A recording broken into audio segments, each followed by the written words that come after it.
আওয়ামী লীগ কি চোখ বন্ধ করে সংসদে বলেন নাই? তারেক জিয়া, শহীদ জিয়াকে নিয়ে গালিগালাজ করেন নাই?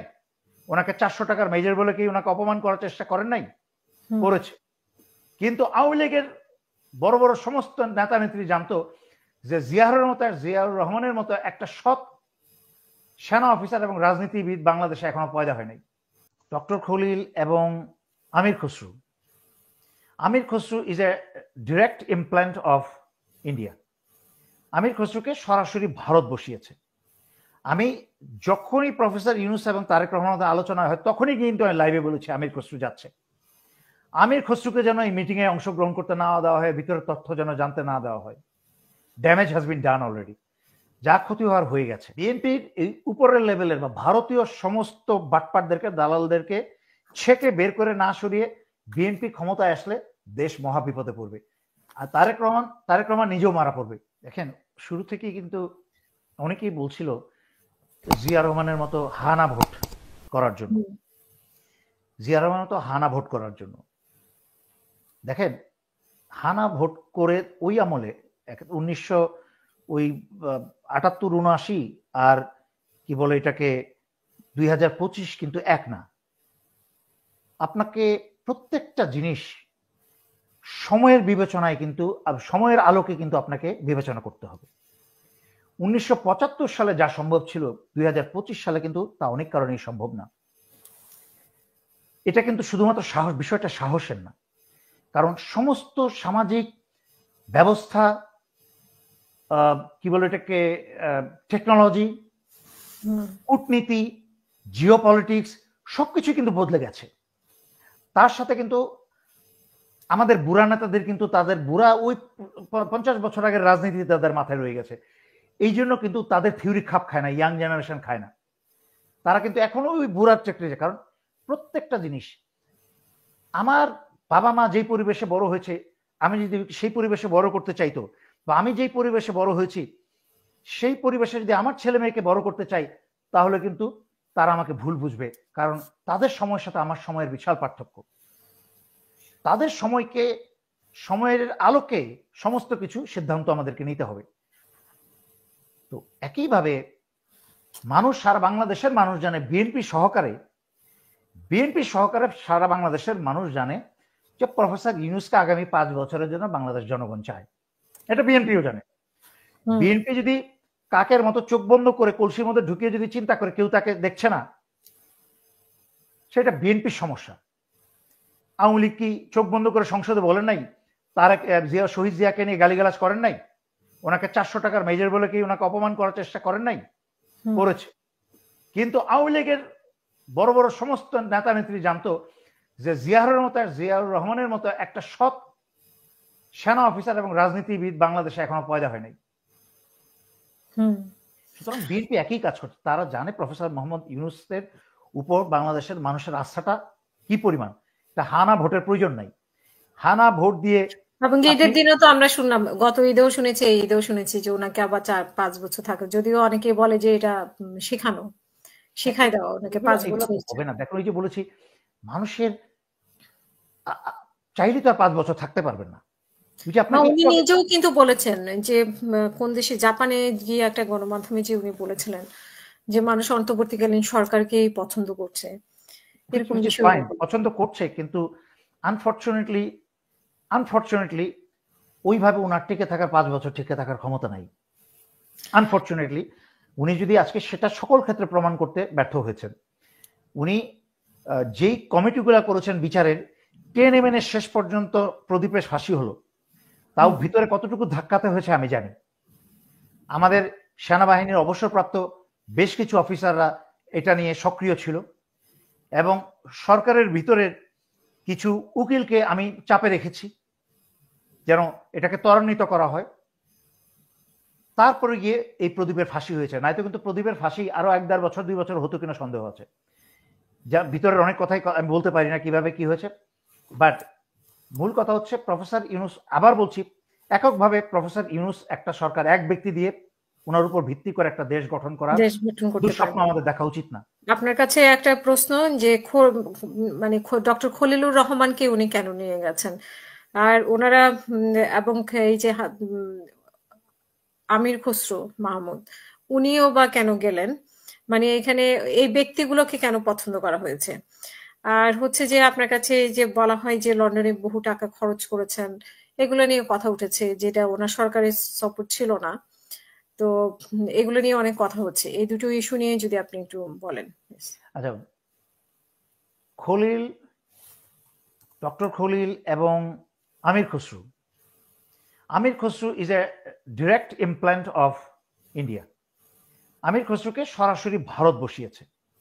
আমি যখনই প্রফেসর ইউনুস এবং তারেক রহমানের আলোচনা হয় তখনই কিন্তু আমি লাইভে বলেছি আমির খসরু যাচ্ছে। আমির খসরুকে যেন এই মিটিংয়ে অংশগ্রহণ করতে না দেওয়া হয়, ভিতরের তথ্য যেন জানতে না দেওয়া হয়। Damage has been done already, যা ক্ষতি হওয়ার হয়ে গেছে। বাট দেখা যাক সামনে কি হয়। ভারত তো চাইছে দ্রুত বিএনপি কে আর ডক্টর ক্ষমতায়। খলিলও বা উনি ডক্টর খলিলকে নিয়ে বেশ বিতর্ক। হ্যাঁ, উনাকে ডক্টর নিয়ে খলিল বিতর্ক তো। Doctor Khalil first step, doctor খলিলের যে ফার্স্ট স্টেপ, হে বৃক্ষ তোমার নাম কি, ফলই তার পরিচয়। ডক্টর খলিলের যে প্রথম উদ্যোগ যেটা হচ্ছে করিডোর, সেটাতেই তো উনি ব্যর্থ হয়ে গেছে।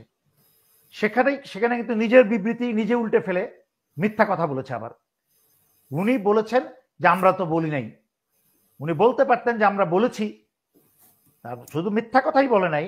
ওনারা বলেছে করিডোর জাতিসংঘের পদক্ষেপ, হ্যাঁ, যেটা জাতিসংঘ অস্বীকার করলো। জাতিসংঘ অস্বীকার করেছে। এখানেই কিন্তু তার উপর বিশ্বাসযোগ্যতা সব শেষ। তার পতন একদম 100% মাটিতে পতন হয়ে গেছে। খলিলের এখন 2 পয়সা দাম নাই। তো সেই খলিলকে উনি লন্ডন সফরে কেন নিয়ে আসলেন? আচ্ছা, ওইখানেই আসছি। এই যে একটু আগে বললাম সবকিছু কানেক্টেড। আমার কথা প্রতিটা কথা কানেক্টেড। প্রফেসর ইউনুস ফ্যালফ্যাল করে তাকিয়ে থাকে, কোনো কথার জবাব দেয় না। প্রফেসর ইউনুস অনেক কিছু নিজে করছেন না, তাকে প্রফেসর ইউনুসকে পাশ থেকে দিয়ে দেওয়া হচ্ছে, এই ওনাকে নিয়ে যাচ্ছে। আসিফ নজরুল এগুলো করছে। আসিফ নজরুল রাই, ওরাও হচ্ছে ভারতের এজেন্ট, তারাই বসিয়ে দিচ্ছে তার সাথে এজেন্ট কারা কারা থাকবে ভারতের এজেন্ট। এই জন্যই আমি আপনাকে বলছি 5 বছরের যে দুঃস্বপ্ন আপনি দেখছেন, যেই মরিচিকার স্বপ্ন দেখছেন, যখন মরিচিকার ছুটতে থাকবেন তো মরিচিকা জীবনে আর পানি দেখবেন না। মরিচিকাই 5 বছরে তেমন কোনো সংস্কার হবে না, কিছু হবে না। ধাক্কা স্টার্ট গাড়ির মতো কিছু সামান্য যে সংস্কার হবে, তার থেকে এই দেশে যে ক্যাওস, দেশে যে গন্ডগোল, রাজনৈতিক অস্থিরতা, তাতে দেশের বেশি ক্ষতি হবে। তবে আবারও বলছি, বিএনপির এই উপরের লেভেলের বা ভারতীয় সমস্ত বাটপাটদেরকে, দালালদেরকে ছেকে বের করে না সরিয়ে বিএনপি ক্ষমতায় আসলে দেশ মহাবিপদে পড়বে। আর তারেক রহমান নিজেও মারা পড়বে। সুতরাং আমি বারবার স্মরণ করে দিয়েছি এটা। অনেক ধন্যবাদ। আমাদের সাথে একজন দর্শক আছেন, নিয়ে অনেকক্ষণ থেকে অপেক্ষা করছেন। আছে যে আপনি আপনার নাম দিয়েছেন টেবিল টক, আমি জানি না আপনার নাম আমি ভুলে গেছি। আপনি অনেক নির্বাচনের আগে আমাদের সাথে যুক্ত হতেন, মানে সাথে জি, যাবেন। আসসালামু আলাইকুম। জি, ওয়ালাইকুম আসসালাম। আসসালামু আলাইকুম। অনেকদিন পরে, 1.5 বছর পরে আপনি যুক্ত হয়েছেন। জি বলেন। জি আপু, না আমি বলতে চাচ্ছিলাম, বলতে কি যাই, আসলে ব্যাপার হচ্ছে যে কিছু হবে না। আমি তো 90 থেকে আন্দোলন করে আসছি। এরশাদ বিরোধী আন্দোলনে আমি জড়িত ছিলাম। এই গত আন্দোলন যেটা জুলাইয়ের আন্দোলন, সেখানে আমি 3 তারিখ থেকে 5 তারিখ মানে 48 ঘন্টা আমি ঘুমাতে পারি নাই, খাইতে পারিনি কিছু। অনলাইনে অ্যাক্টিভিটি ছিলাম আমি। তো এখন যা দেখছি কিছু হবে না, কোনো কিছুই হবে না। 5 তারিখ যখন কোন অভ্যুত্থান হয়ে যাচ্ছে, যখন দেশের মধ্যে মানে একটা ভূমিকম্প চলে, তখনও বাংলাদেশের এই বিভিন্ন প্রতিষ্ঠান দুর্নীতি, ঘুষ, দুর্নীতি, চাঁদাবাজি এই সমস্যার সাথে জড়িত ছিল, তখনও ছিল, সেই 5 তারিখও।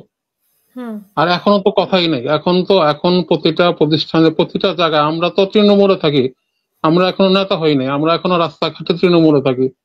আমরা দেখি কোথাও কোনো পরিবর্তন হয় নাই চতুর্দিকে। মানে আপনি কোথায় বলবেন, আপনি মাদক বলেন, আপনি সরকারি, কোথাও কোনো পরিবর্তন হয় না, পরিবর্তন হবেও না। নির্বাচন হলেও হবে না, না হলেও হবে না। এখন যেটা ওই বৈঠক যেটা হলো, এটা লোক দেখানো, আমাদেরকে একটা বুঝ দেওয়া, আর কিছু না।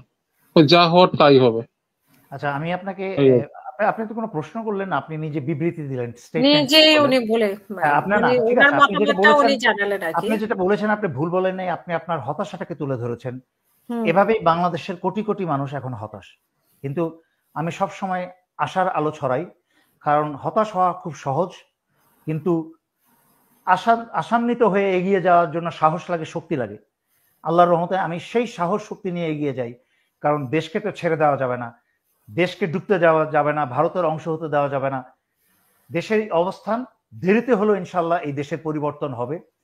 16 বছর পরে হাসিনার পরিবর্তন হয়েছে, ইনশাল্লাহ বাকিটাও হবে। আশা রাখেন, তাহলে দেখবেন আপনার নিজস্ব ব্যক্তিগত সকল কাজেও কিন্তু সুন্দর হচ্ছে। আশা কিন্তু মানুষের একটা হোপ, ইংরেজিতে যেটা বলে হোপ, হোপ কিন্তু একটা মানুষকে অসম্ভব শক্তি যোগাতে পারে। একটা মৃত প্রায় মানুষ যে মরে যাচ্ছে মরুভূমিতে পানির অভাবে, খাবারের অভাবে, কিন্তু একমাত্র আশার কারণে কিন্তু সে হামাগুড়ি দেওয়া বন্ধ করে না। সে হামাগুড়ি দিয়ে দিয়ে দিয়ে যেতে যেতে একসময় একটা খেজুর গাছের ছায়ার নিচে পৌঁছে যায়, সেখানে একটা পানি পেয়ে যায়, সেখানে খেজুর পেয়ে যায় এবং সে বেঁচে যায়। আশা হচ্ছে এমন একটা জিনিস। আর নিরাশা বা আশাহত হওয়ার জিনিস যে আপনার আশেপাশে সব থাকবে বাঁচার জন্য, কিন্তু আপনি নিজস্ব দুর্বলতায় আপনি মরে যাবেন। তাই আশা হারানো যাবে না।